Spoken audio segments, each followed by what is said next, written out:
Bonjour à tous, on va laisser tout le monde rentrer tranquillement dans la rencontre Zoom. Encore quelques secondes avant de commencer.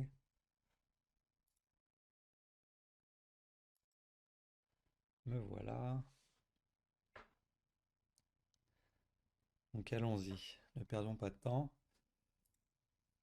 Donc je vais d'abord commencer par me présenter. Je m'appelle Jean-Marc Couffin, je suis architecte de formation, spécialiste BIM senior chez BIM One depuis bientôt 3 ans. Je suis tombé dans le BIM aux alentours de 2008. Et puis plus généralement, vous me retrouverez assez facilement sur les internets en allant sur les forums de Dynamo ou de PyRevit, qui sont mes centres d'intérêt particuliers du moment. Alors BIM1, nous sommes une compagnie qui travaille à promouvoir la technologie au service de la construction. La compagnie de services conseil dont je fais partie promeut des services autour du BIM, autour de la notion de BIM.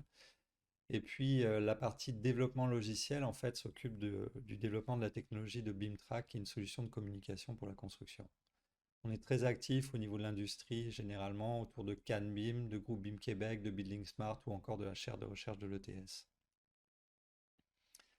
Pour vous montrer un peu à quoi ça ressemble, BIM1, voici l'équipe. On a un peu plus de 80 personnes, dont 27 personnes qui sont dans le service, dans la branche service, comme moi. Alors, le sujet du jour. L'idée de cette série de webinaires, c'est de démystifier le géoréférencement. Donc, c'est de le rendre compréhensible. La série est destinée à tous les professionnels du bâtiment. La série de webinaires, on l'a pensée parce que ces dernières années, on a vu se dessiner une tendance autour de la difficulté de comprendre et de manipuler le géoréférencement d'un projet de construction. Donc on va aborder les principes et les techniques pour travailler avec ces projets géoréférencés dans différents environnements logiciels et puis différents contextes de projet. Donc le premier webinaire, on va établir un langage commun. Dans le second, qui aura lieu le 21 avril prochain, nous ancrerons les connaissances en montrant différents concepts et pratiques dans les logiciels Revit et Recap. Et puis enfin, le 19 mai, nous mettrons en pratique un petit peu plus encore ces connaissances et décortiquerons le processus de mise en place d'un géoréférencement dans les règles de l'art. Alors le premier webinaire ici présent va être un peu plus théorique que les deux suivants. Euh, Nous allons dans un premier temps définir ce qu'est un référentiel de projet. Ensuite, on va parler des limites des logiciels et de la façon dont ils sont capables de communiquer entre eux. Et puis enfin, on va parler des prérequis pour géoréférencer un projet.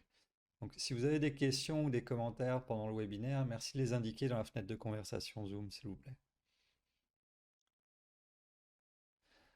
Alors tout d'abord, un avertissement. Bon, un, le sujet est vaste. Deux, notre but, c'est de la vulgarisation des différents thèmes abordés. Et donc ça implique qu'on va faire quelques simplifications, bien évidemment. Alors le géoréférencement, c'est un grand principe qui est assez simple. Quand on cherche une définition, le géoréférencement, c'est d'établir un référentiel commun sur la Terre pour tous. Autrement dit, le géoréférencement, c'est une référence sur la Terre. Aujourd'hui, on doit penser le cycle de vie du bâtiment dans son entièreté. Ça implique celui du géoréférencement. Donc, quand on pense au cycle de vie du bâtiment, on voit tout de suite ce genre d'illustration assez simplement. On doit penser donc les échanges, les différents intervenants, les formats qui vont contribuer tôt ou tard au projet. Donc, le fait est, c'est que si on prend Guy, Yves ou Marie qui doivent communiquer sur le positionnement d'un projet, et ce, quel que soit le référentiel choisi, on va avoir du mal à les faire communiquer d'une manière générale, car aujourd'hui on superpose les projets non pas en 2 dimensions mais en 3 dimensions. Alors de fait, selon les disciplines, là je prends deux exemples en fait, celui de civil et d'architecture, les points de vue sont divergents. Les coordonnées d'un projet du point de vue de l'arpenteur, de l'architecte ou du constructeur sont perçues en général très différemment. Donc civil travaille habituellement avec la terre en référence dans le référentiel ScopeQ, la Terre avec une projection locale, canadienne dans notre cas. Et puis architecture travaille plus régulièrement le projet avec une référence locale, donc en coordonnées cartésiennes, avec une simplification de l'orientation, bien souvent avec un hors-projet en lien avec l'orientation des feuilles. Les deux sont sur la Terre, mais n'ont pas le même point de vue. Donc il y en a un qui voit le pommier, puis l'autre qui voit les pommes. Donc l'objectif principal du géoréférencement. La question, en fait, c'est comment rapprocher les deux systèmes de coordonnées dont on a parlé pour que les échanges soient fluides et réguliers entre eux. Donc pour l'anecdote, l'image que je montre ici, en fait, c'est un même bâtiment. Les modèles sont géoréférencés. Par contre, la modélisation a tout simplement démarré à différents endroits et du coup, l'utilisation, par exemple, de nuages de points va être pas mal plus compliquée. C'est toujours possible de faire sans le géoréférencement. La solution alternative, c'est de faire du repositionnement à chaque échange ou bien de faire un recalibrage initial. Mais le plus efficace, ça reste le géoréférencement maîtrisé. Alors, l'idée d'un référentiel commun, la Terre, en fait, ou sa représentation dans le système de coordonnées de référence de la zone concernée, là on parle toujours du Canada, au Canada, on va utiliser le système qui s'appelle le système canadien de référence spatiale, donc plus connu habituellement sous le nom de SCRS, et puis auquel on associe les projections NAD 83 et CGVD 2013. Donc on retrouve des définitions sur Internet un petit peu plus détaillées qui vont nous expliquer que le NAD 83 permet de donner la position tridimensionnelle, latitude, longitude, altitude d'un élément, et puis par rapport à une projection. Et ensuite que le système de référence altimétrique CGVD 2013 va nous permettre d'établir des altitudes par rapport au niveau de la mer, au niveau moyen de la mer. Donc, le géoréférencement, le principe est simple, par contre, la mise en pratique est souvent très complexe. Donc, il y a plein de facteurs à ça. Premier facteur, la position d'un projet n'est pas immuable. Évidemment, quand on commence un projet, on positionne le bâtiment d'une certaine façon. Par contre, le bâtiment peut être déplacé de quelques millimètres. Le choix du site peut changer, l'orientation du projet évolue, les contraintes de terrain sont telles que le bâtiment ne peut pas être positionné comme conçu initialement, l'altimétrie est revue, on peut se convaincre que rien ne va jamais changer, mais dans les faits, le projet va probablement bouger. Alors le deuxième point, le deuxième facteur, en fait, c'est la ponctualité de l'opération ou la complexité des outils. Euh, le positionnement d'un projet, c'est un événement qui est très ponctuel. Donc sur la durée de vie du projet, les, les outils qu'on va utiliser, en fait, qui revêtent une certaine complexité, cette complexité, elle est amplifiée par le fait qu'on les utilise très peu souvent. Donc un projet est rarement géoréférencé plus de 2 à 3 fois. Donc imaginez sur un projet qui va durer 2 ans, faire ces opérations 2 à 3 fois, possiblement l'équipe a changé, donc tout peut se passer. Il y a beaucoup d'idées préconçues aussi sur le sujet, et puis des recettes qui sont appliquées souvent sans compréhension réelle de ce qui se passe.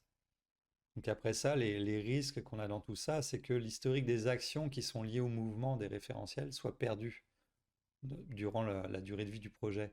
Et puis que les informations et les techniques entre deux géoréférencements soient perdues elles aussi.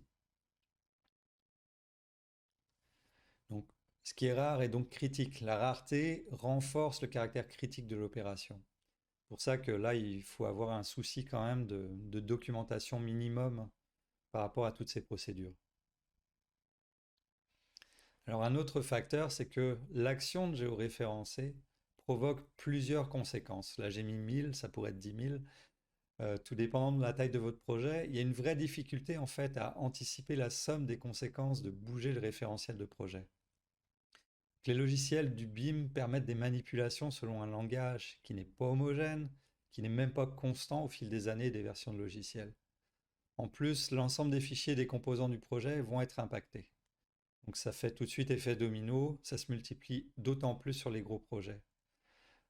Parmi les risques, on voit ceux d'anticiper en fait, avoir cette capacité d'anticiper les conséquences de bouger le référentiel, c'est très compliqué. D'avoir une compréhension du référentiel de l'autre, ça l'est tout autant. Et puis ensuite, quand on a un gros projet, comme je le disais, on a des grosses conséquences. La conséquence finale étant éventuellement de perdre le contrôle total du géoréférencement. Le géoréférencement, en somme, c'est un petit peu le grain de sable dans l'engrenage. Pourquoi? Parce que notre engrenage, on a beaucoup de monde, on a des maturités diverses, sous-entendu maturité BIM diverses, et puis des personnalités qui interviennent et des habitudes qui sont aussi très variées. Donc là encore, les risques, c'est d'être capable d'amener tout le monde à travailler ensemble. Parce qu'à chaque projet, il y a des nouveaux défis et puis ça représente une sorte d'équilibre qui est quand même assez précaire et puis qui peut très très vite vaciller. Donc ça, c'est notre géoréférencement, le petit grain de sable dans l'engrenage.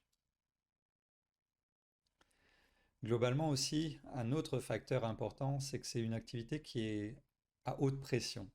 La pression qui est induite en fait sur les gens qui vont traiter le géoréférencement, bien souvent des responsables BIM, elle est énorme.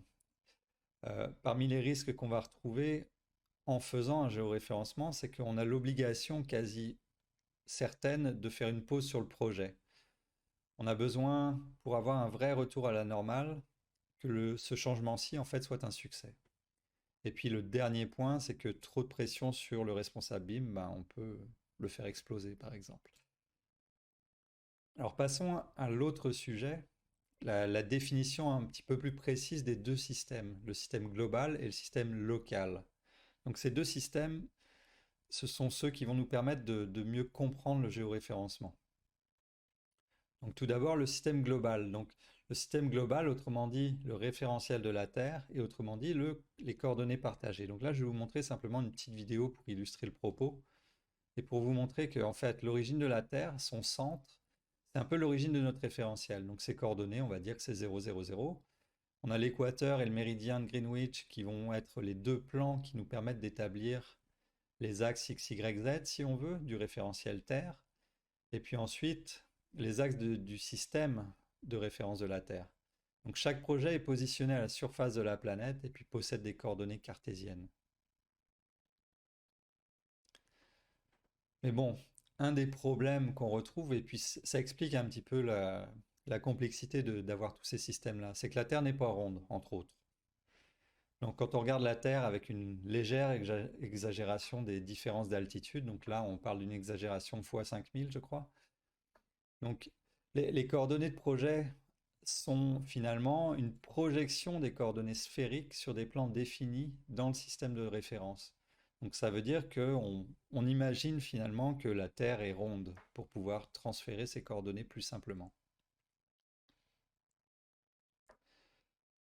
Autre point sur le système global, c'est que les coordonnées de projet dans le référentiel de la Terre sont les coordonnées réelles sur la Terre, les coordonnées partagées pour Revit, mais aussi celles qui vont être partagées entre différents fichiers et ou logiciels.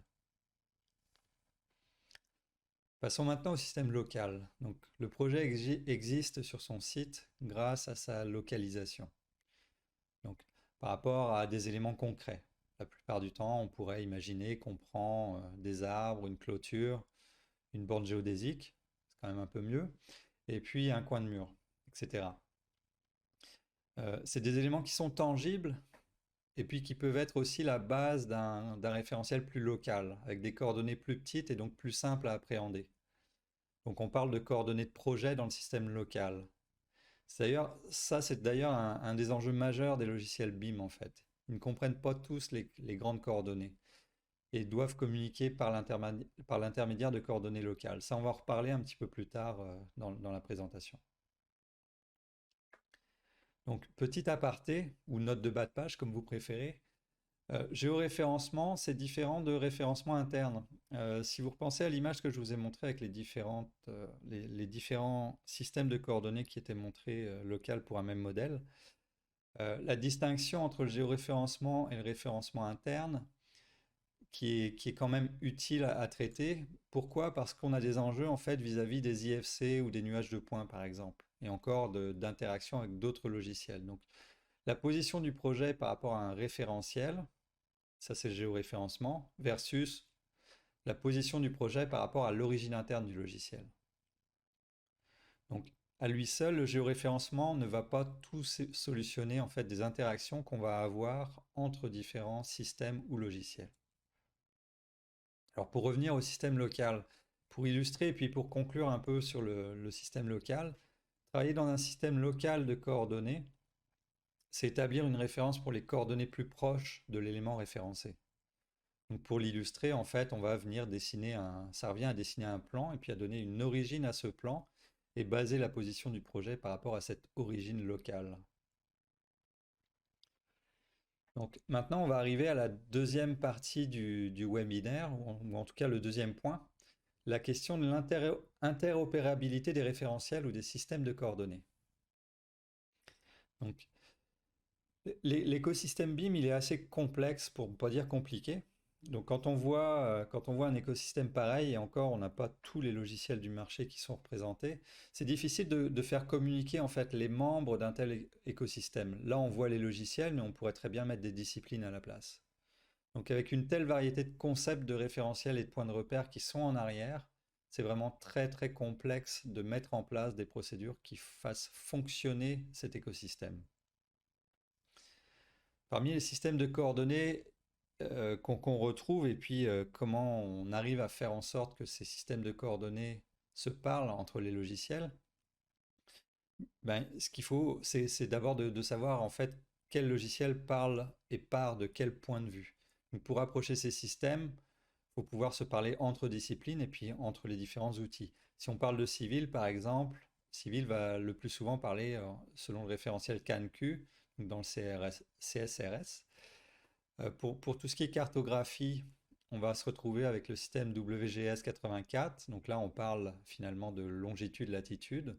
Ça revient à parler des coordonnées dans Google Maps ou en GPS. Ensuite, dans le milieu du CAD, d'une manière générale, on va parler des UCS ou WCS. Dans les IFC, on a différents systèmes de coordonnées qui sont représentés par ces paramètres-ci, donc IFC Coordinate Reference System, IFC Site, IFC Building, etc. Donc tout ceci sont géo-référencés. Dans Tekla, on va parler de points de base. Dans Recap, on va parler d'origine qui est modifiable, soit dit en passant. Ça, on le verra dans le deuxième webinaire. On va parler d'origine locale dans Recap pour les nuages de points. Et enfin, par exemple, dans Revit, on va parler de points de base projet et puis de points de topographie. Donc, ces deux points, c'est une particularité d'ailleurs dans le marché des logiciels. Euh, Revit fonctionne avec plusieurs systèmes de référence en parallèle, donc c'est assez unique. Euh, et d'une manière générale, faire communiquer ces disciplines et ces différents logiciels, ça reste très très complexe, mais surtout ça va demander beaucoup de rigueur. Donc la communication, essentielle. Est-ce que changer de référentiel, c'est possible? Oui. Est-ce que c'est difficile? Pas forcément. Mais la difficulté vient quasi essentiellement de bien communiquer ce changement de référentiel durant la vie du projet. Donc parmi les limites logicielles qu'on retrouve, qui est récurrente, et qui n'est pas d'ailleurs propre à l'écosystème d'Autodesk ou de Revit, on retrouve ça aussi dans d'autres logiciels ou dans d'autres plateformes sur le net. Donc on a deux raisons en fait avec ces grands problèmes, ces problèmes de grandes coordonnées. Une des premières raisons, c'est le floating point precision. J'ai pris le terme anglais en fait parce qu'on retrouve beaucoup plus de documentation par rapport à cette question-là d'une manière générale. Donc, le terme français, c'est la précision des nombres à virgule flottantes. Bon, qu'est-ce qui se cache derrière tout ça? C'est le mode de stockage de chiffres qui est utilisé par la plupart des logiciels de l'écosystème BIM. Donc ça, c'est une façon de stocker des chiffres dans le logiciel qui fait qu'on se retrouve à avoir certains problèmes. Je vais les illustrer un petit peu plus tard.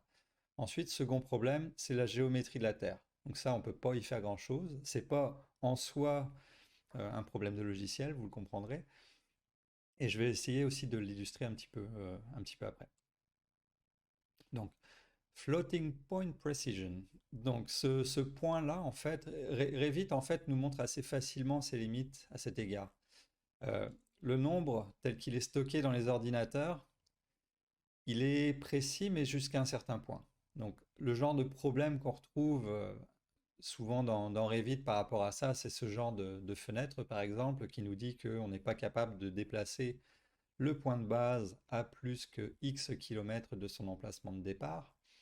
Donc là, la limite de 10 miles, mais en fait, c'est 10 miles dans un grand cercle, pour le préciser. Et puis, on peut l'illustrer autrement avec les lignes qui dansent.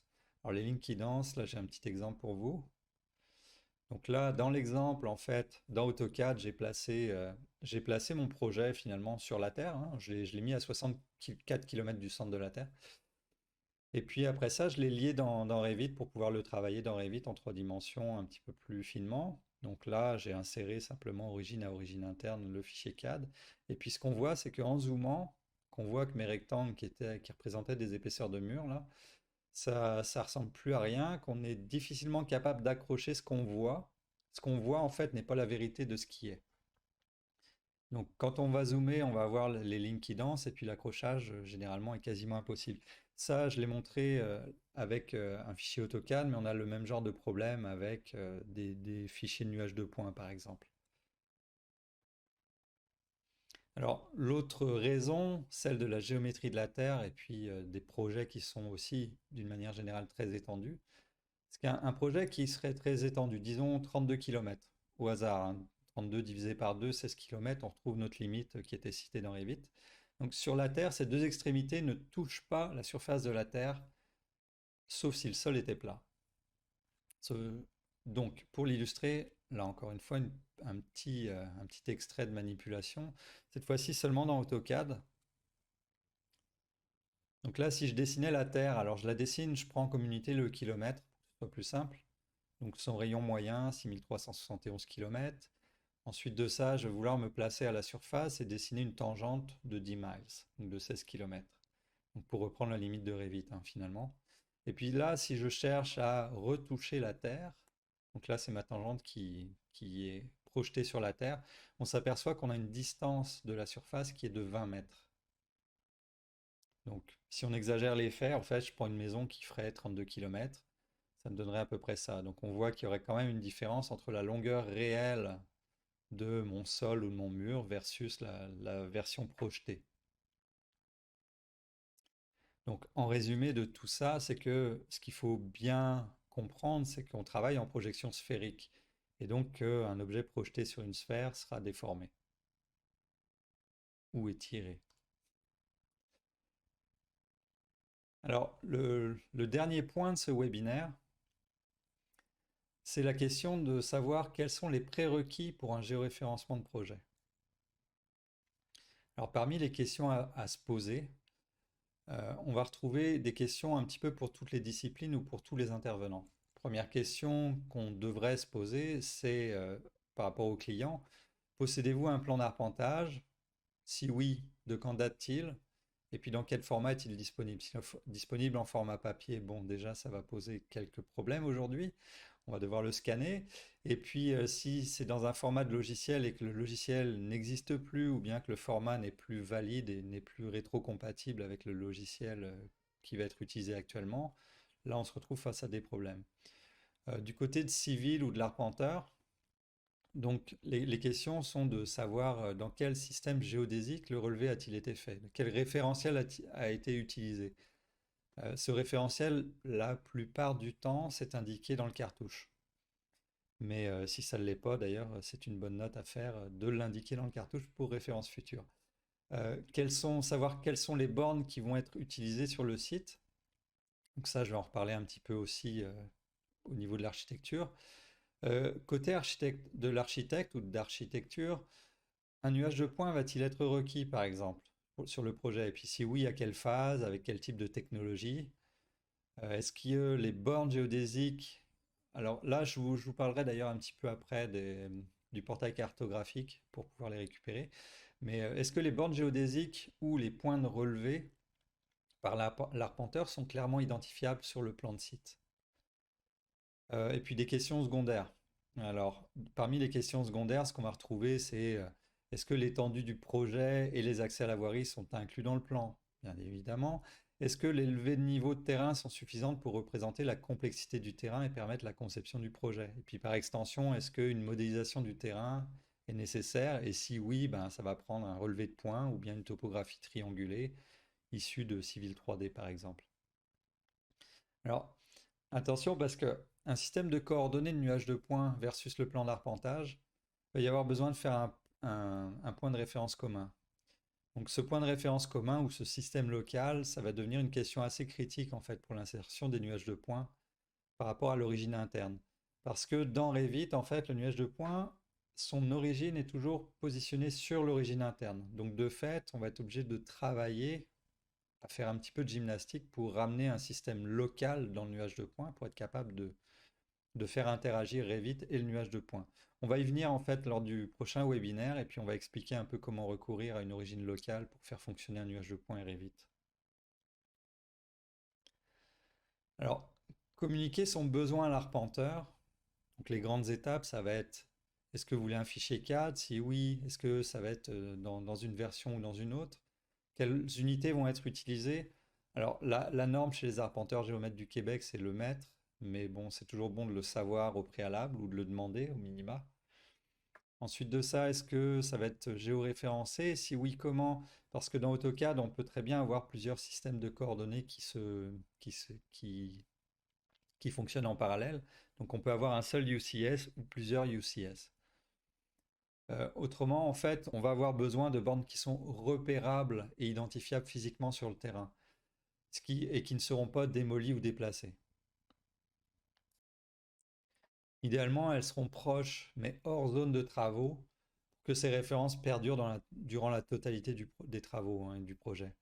Donc, sans objet, évidemment, par ailleurs, en dehors de la zone de travail du site ou du projet. Donc, quand on dit sans objet, c'est pas tant juste l'objet, mais aussi son origine. Si l'origine est au 0,0, alors que le reste du projet est à des dizaines de kilomètres de là, on va avoir le même problème. Ça aussi, c'est un point qu'on va aborder succinctement dans un prochain webinaire. On va vous montrer comment travailler rapidement, en fait, à simplifier un plan d'arpenteur pour pouvoir le travailler en coordonnées réelles, mais en simplifiant son origine. Alors, après ça, il y a encore comme autre point, oups, comme autre point, en fait, évidemment, un fichier qui soit de taille raisonnable. Bon, idéalement, un fichier qui est purgé, hein, qui fait moins de 5 mégaoctets, idéalement moins de 2 mégaoctets, hein, tant qu'à faire.